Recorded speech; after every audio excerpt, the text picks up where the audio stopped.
What's up, junkies? Welcome back in for another edition of Pigskin Junkies. Myself, Michael Larson, the big brother Jared Larson, here to recap championship weekend in college football. Jared in Salt Lake City, Utah, so calling from the airport. I feel like we should do airport reviews. I call it Salt Lake Silly, and I got a nice little table here. There's some greenery, very earthy.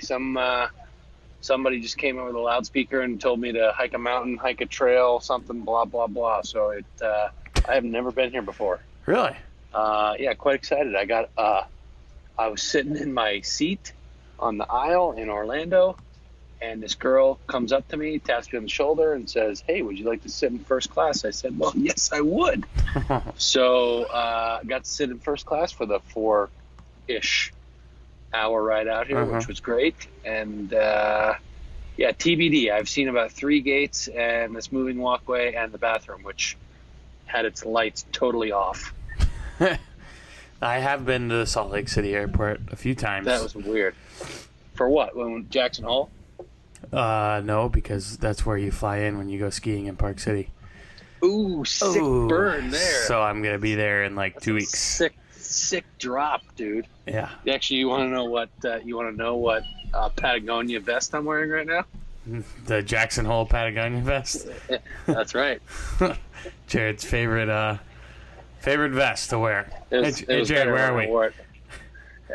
I think it's the only vest that I have, by the way. But yes, the guy that sat next to me lives in Park Silly, and apparently was going to go shred the gnar tomorrow morning. So yeah, lots of good powder out there. I think they got like 8 inches. Yeah, he said they got 10. Yeah. Which I don't. Whatever. I don't ski, so I don't care. But he seemed quite excited about it, so I was happy for him. Yeah, they need to keep bringing on the powder. Yeah, when are you coming out here? Soon. Like 12 days. Nice. Yeah, I'm very, very excited. I haven't gone outside yet. I still need to take my coat out of my bag, actually. Well, I'm scared. So overall, super contest, good weekend so far. Jared, how'd you do on yours? Like, where are you at right now? I was also 4-1. I believe I'm in 170th place. Top 100 get paid. So I'm not dead, but certainly, I think I've covered this before, but my financial interest lies significantly more with Scott's picks than with my own at this point. So, also sounded like you're stepping on a cat when you're getting your jacket out of your backpack. Oh, sorry. It's okay. The fear of the coldness made me jump up and get it out of my bag this very second. Yeah, so I can probably pull it up and get you an exact answer, but I did a lot better this week than in previous weeks. Mm-hmm. Yeah. So, and then how'd you do in college? I was 1-2, and I'm gonna angrily vent about it here in a little bit. Yeah, why don't you do that, and I'll pull up my. Okay. So I was 1-2. I forgot about Atlanta. Oh yeah, that was brutal. I was 1-2. And the win I had was UAB, keep the points on that one, which was just if you watched how that game ended, that was a weird one. I think I had the 3 weirdest finishes, or like most intense games of the weekend.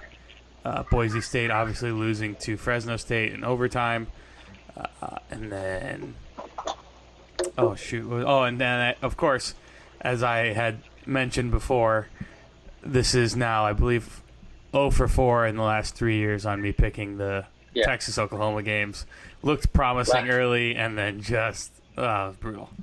Last time you text Oklahoma, which actually I bet the second half over of that game, and a cheap Texas touchdown would have served both of us well. Mm-hmm. Brutal. Was it just me, or did the band play The Eyes of Texas Are Upon You like 10,000 times in that? Like almost fight on USC level. Almost like, FSU war chant. Yeah, like, hey, dude, play something else. Anything, please. The difference is Texas has other stuff. The FSU, they don't have anything else. Gun, gun, gun, gun, gun, gun, gun, gun. He's like, shut up! Dun, dun, dun. Yeah. I just remember it'd be like, Jameis Winston sacked for a loss of 3 on the play. I'm like, it's 4th and 25. Like, what are you... brutal. What's up, all of our Florida State listeners? How you doing? What bowl game are they playing in this year? Ooh, sick burn. Got you good. Yeah. First time in like 4 decades you're not playing in a bowl game. Mm-hmm. Since you're like an all-girls school, essentially. Hey. People seem to like this My Action thing, by the way, so I'm going to keep doing that. Yeah. Ain't bad. Well, it's nice. I wish we could go back. I mean, you can, but it's just not the same. Like, No, go we'll do back it and here. enter all You your can picks. go back all the way, which whatever. People, maybe I'll find some time to do it. I mean, I guess I got to fly home from this joint, so maybe I'll do it then. I don't know. It's a lot of work. It's 3-3 on the weekend. Yeah, I was 2-2, I believe. Let's see here. Clemson, winner. That game was not as close as 32 would convey. And I think if you get some dry conditions, they probably win that game by you picked a number. Cal, really a flat showing. That was probably the most surprising outcome to me for the weekend. South Carolina, loser, just unmotivated. I was wrong in the second half. They were up 21-0 in the first half. Got a special teams touchdown in the second half, and just really apathetic as it comes to their team in the second half on offense. And Northern Illinois got it done. Keep your points on Friday night, so I was able to squeeze out a 2-2 week. Didn't love the card, but anytime you can just pay juice on games that I was mostly wrong about, that is a good thing. Mm-hmm. One game that I think we were both wrong and gun to your head big time was Memphis. Well, that one, but I took UCF actually that game. But NC State ECU. NC State just came out and just murdered them. Ripped their face off. Yeah. Yeah, I was surprised by that too. I didn't think they'd. I thought NC State and South Carolina would have swapped motivation experiences. But the more I do this, the more I realize it's really, really hard to play armchair psychologist from such a distance, which I think I actually posted on some of the NFL picks yesterday. So it's just, the motivation angle certainly plays a larger part in college than it does the pros, but it's still really, really hard to handicap where the motivations lie. And when you're dealing with bigger numbers, that's a lot harder to understand. Yeah. We were both wrong on Marshall, too. Yeah. I'm telling you, people, if Mike and I both like a game, just unload your bank account on the other side. Just do yourself a favor. Win. Actually, don't. Yeah, I was going to say, don't do your whole bank account, but do like 30%, because there's no chance that we'll pick 3 in a row like that. We're both on the same side. Yeah. Then at least you can keep your bankroll alive. It used to be like deadlock, like no doubt at all. And I think UCF was the first game this year where we both were like, hey, UCF's covering easy this week. And they did. And so I felt good. They did. I want to go back to Friday night because I had my aforementioned, now thankfully I hedged. I was able to make some money, but that Utah-Washington game was on par with Nebraska-Michigan State from earlier in the year. Like, ugh. What the hell am I doing watching this game? This is awful. Like, just nobody moved the ball. I mean, Washington's defense has been fantastic ever since Chris Peterson showed up. How they didn't move the ball, like, at all. Like, the touchdown they scored was a pick six. Mm-hmm. I mean, Utah just completely inept on offense, unfortunately. So keep that in mind for the bowl game, which, PSA for all the listeners here, we are going to have a contest. It will involve, in some form or fashion, following, retweeting, signing up for our newsletter, et cetera, et cetera, et cetera. I'm in talks with a couple of sports books right now trying to get some free play. We'll figure out a way to get that as the contest comes to. We got a couple weeks here. The first bowl game is until December 15th, which is next Saturday. So just keep a lookout for that. We will either post it on Twitter, and then when I shouldn't say we either. We'll post it on Twitter, and then when we do the following show, you'll hear something about it from us. But there's a couple operational steps that need to be taken prior to that actually going out to you guys. Mm-hmm. Yeah, so we're about. And I'm not going to do one of these dumbass ones that's like, "Hey, pick the winner." Like, this is a gambling podcast, so you should have to pick the games against the spread. That's valid. Yeah, instead of the confidence thing on ESPN. Well, because I thought no. So there's one of them that I looked at was just pick the winner. Like, that's it. No points. Yeah, I know what you're talking about. Like, there's 35 bowl games or whatever. Rank them 1 through 35. Yeah. Yeah. So that was an option, but then I found one that had spreads and everything. I'm like, that's clearly option one. Mm-hmm. And the email that I sent you was that, like, hey, pick the game, pick who's going to win. I'm like, anyone with a brain and a sportsbook account is going to understand. How about you just pick a game, pick a game. Just pick a 7-point underdog. Yeah, I'll never send him to do that. Terrible. Yeah, that's okay. So that'll be fun. Yeah, that'll be fun. UAB got it done. I was happy to see that, actually. That's a team I've watched without really a whole lot on them all year. Just an interested bystander. All right, so we'll talk about the premier game that everyone on this podcast probably wants to talk about, Georgia-Bama. Thoughts? Ready, set, go. We were talking about this yesterday, and after I said it, I was like, that would probably be best if I would have just saved that and said it on the show so I could have gotten your reaction then. So for the national championship game, I saw the first half and then passed out. And then for the SEC championship game, I was working in the morning part of it, and so I only caught the second half of it. So really, I only have seen Jalen Hurts in Alabama versus Georgia. I have not seen Tua versus Georgia yet. I mean, did anybody write the 30 for 30 script yet? Is that currently in production? It has to be. Like, as soon as he came in, I said, son of a bitch. I told Haley, I'm like, son of a bitch, they're going to win this game.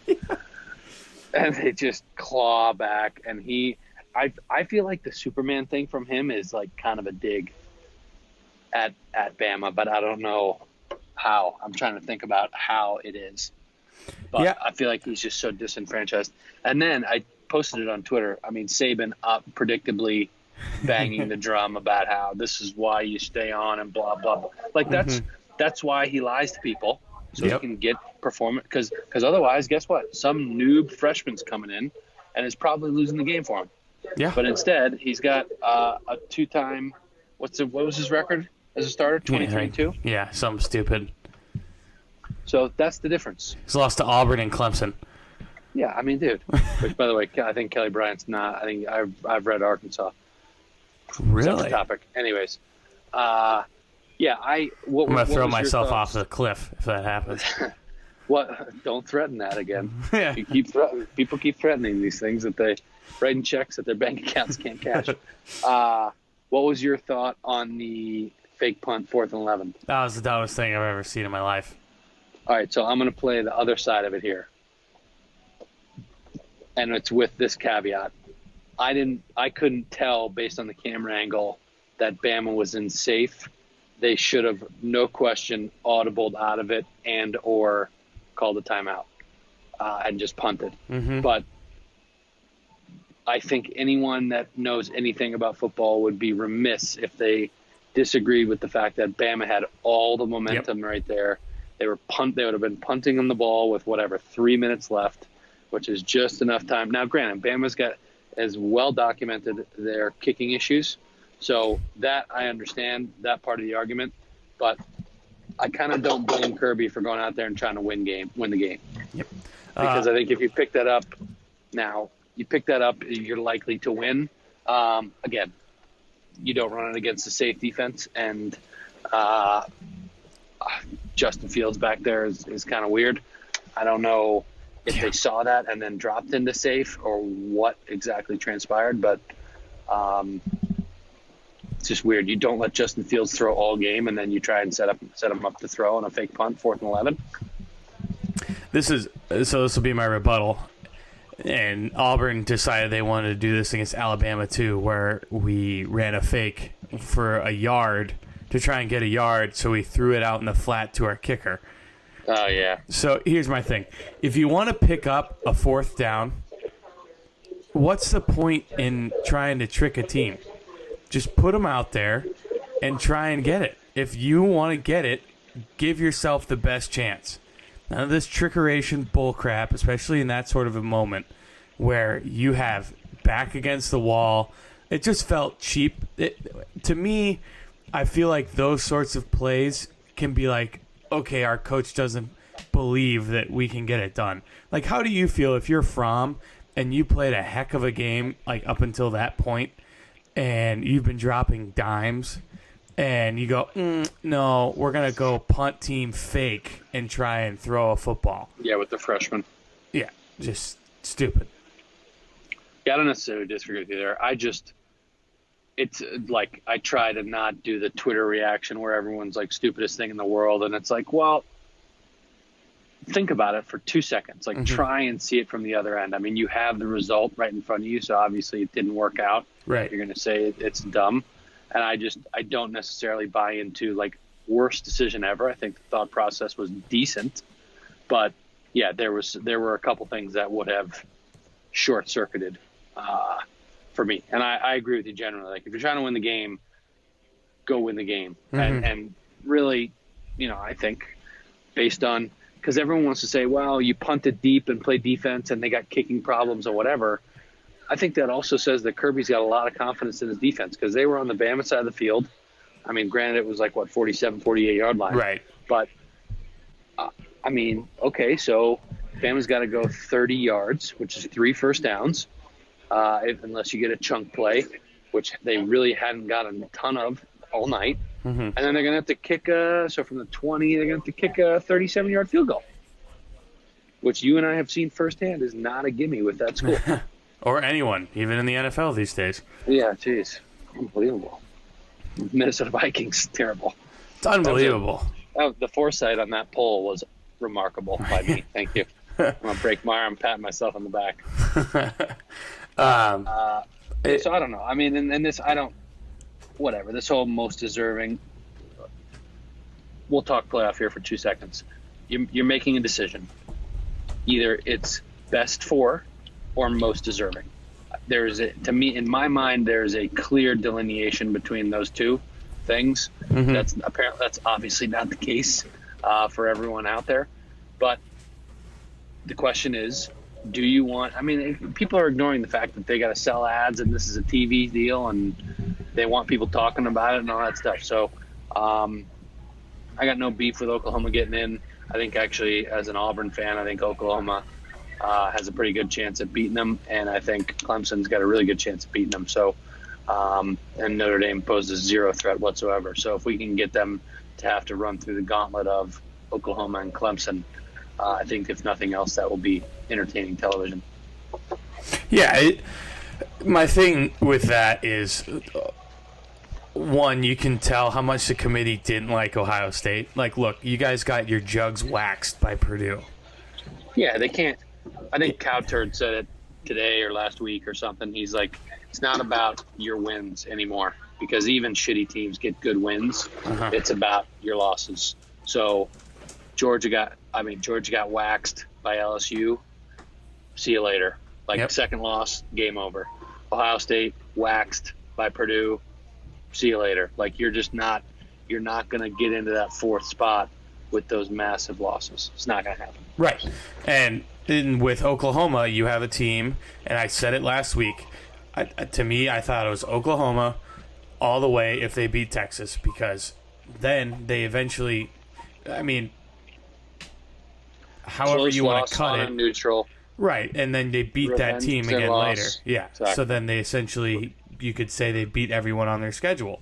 Hypothetical, all those fun coach speak things that people say, but they did. Now, did they lose a game? Sure, but I think the real question here is, Notre Dame went undefeated, but if you look at Notre Dame's schedule, it's really not that impressive. I said that this morning. I'm like, who'd they beat? But so I'll play the flip side. It's Notre Dame. The brand is huge. Yep. And if they don't lose, they're going to get in. That's all there is to it. I agree. Which is so funny because people make that argument against UCF all the time, and the difference is it's UCF on the helmet and it's not gold plated, whatever.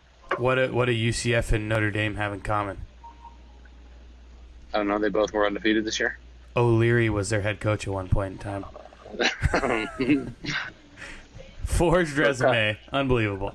A cup of coffee. How long was he there? Wasn't it like 3 days? Yeah, I was gonna say it was like 2 or 3 days. And then they're like, "Hold on, wait a second." What I don't get is, like, I'm sure that vetting process is not short. Yeah, like someone not want to check it out, and then a couple days after you hire him, like, oops. Hey, we called Joe Schmo, and you never coached here before. Yeah. Did you maybe want to call the references before you brought him in for an interview? Yeah. Maybe that's a good idea. Yeah, so I mean, I think the games are going to be entertaining. I would have had some serious beef, and I tweeted this out myself, but Herb Streak was like, I think if it's the best 4 teams, or if Georgia wins, they're 2, and then Bama would be 3. And like all these scenarios, they had Bama and Georgia playing again in the first round. I'm like, don't give me that crap. Like, you give them another month and they're going to play each other again? That's just stupid. Yeah. Nobody wants to see that. No. Herb Street's not doing themselves any favor for this ESPN SEC bias thing. No. But I don't know. Sometimes he tries to go anti-Homer too much. Yeah, against Ohio State. Out of Columbus, yeah. And there's just a lot of stuff kind of underneath the surface with him. And I think he does a really nice job. That's not to say he doesn't do a great job. But speaking of who doesn't do a great job, I was roasting our boy Gary Danielson on Saturday. Yeah, you were. Stone cold sober, and I was just crushing this guy because he is a moron. And I hope he tuned in at 8 o'clock p.m. on Fox to watch the experts handle the Big Ten championship. Yeah. I was actually watching the Raiders game the other day and saw good old Brent Musburger up in the booth there for the Raiders.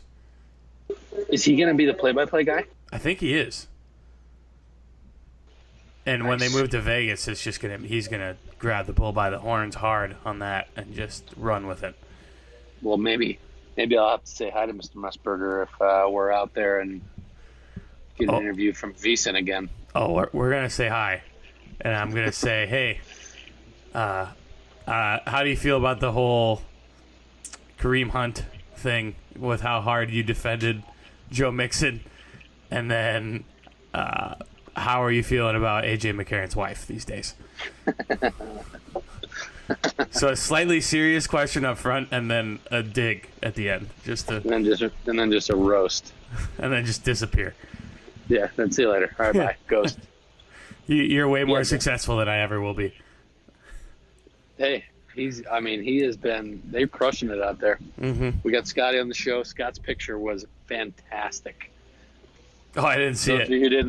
For those of you who didn't see on VSiN, it's a great picture of our friend Scott. He did a fantastic job. I thought we haven't plugged him yet, and I should. He did had a great interview on Betting Across America. It was great from VSiN to have him on, and I thought his answers were authentic and concise and well thought out and all that stuff. So he did awesome and represented us well, and thanks to them for having us on. It's great publicity for us, of course, and we actually, I think, just crossed 900 followers, which is unbelievable. Yeah, it's podcast from this week was, I believe, over 500 or 600 views or downloads. I mean, it's honestly been crazy for Jared and I. As we went from like 60 to now, this is where we are. So Scott sadly won't be on the show with us today. Probably going to make a shift here. We have been talking about off air to moving to Friday recording and posting on Saturdays since college football is now finished. Just for the sake of the contest, wanting to keep some things safe. So just kind of keep your eyes and ears open for that coming down the line from us, just as a kind of a precursor warning, I should say. Yep. Yeah, we're just good. And we talked about this privately, and I guess we can reveal it publicly now. It's just too much money on the line. And interestingly enough, the Chasers have had a couple of our opposite of what we have given out. So it's getting to the point where, of course, with this all being public information, where we're totally comfortable releasing all our picks to you guys once all the selections are in. It's just we want to make sure that stuff's locked before we start putting it out there. So picks aren't going anywhere. Follow us on Action Network. We'll put them all up once the time is appropriate, and be on the lookout for that bowl contest. Yeah. So with that, we are going to sign off. And for those of you who went all this way trying to listen for Scott, we apologize. You just got stuck with the OGs of the podcast. Yeah. So I guess he actually said that. He did say that on VSiN on Sunday. He's like, I don't do the recap podcast. I just do the preview. I just give out the winners and just disappear. I give out the winners and go back into my cave. Yeah. Back into the film room and just study hard. So those of you who are new to the podcast, thank you so much. That's just kind of Jared and I recapping our week and what we thought of everything that happened. And I know the season's sadly almost over, so I'm going to have to switch my mind from college football to the NFL and stop putting money on 18 to 22-year-olds and actually betting on grown men. So that is a little bit encouraging, I will say. Some of the stupid shit that goes on with the college kids, you're like, all right, I don't have to deal with that anymore. Yeah. The thing with NFL though is the spreads are just so small.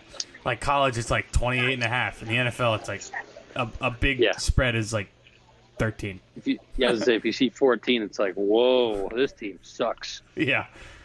I mean, even think about it. You had Kansas City, probably one of the best teams in the NFL, was minus 15. Granted, it was at Oakland this week, but you just don't see. I mean, I think 17 is the biggest number I've ever seen. And dropped to 10 after their star player was kicked off the team. So it's still a big spread. Yeah, exactly. Yeah. But anyhow. Yeah, so that's no comment on the Kareem Hunt stuff. Yeah, I don't know what's gonna happen with that. We're gonna stay away from all that legalistic stuff and just stick to straight cash, homie. Straight winners. So with that, Jared and I are gonna hit the road / hit the hay. Jared's gotta get to his hotel, and I gotta go to sleep because I gotta be up early tomorrow morning. So with that, junkies, thank you so much. Be sure to drink your Ovaltine. Secure the bag. See ya.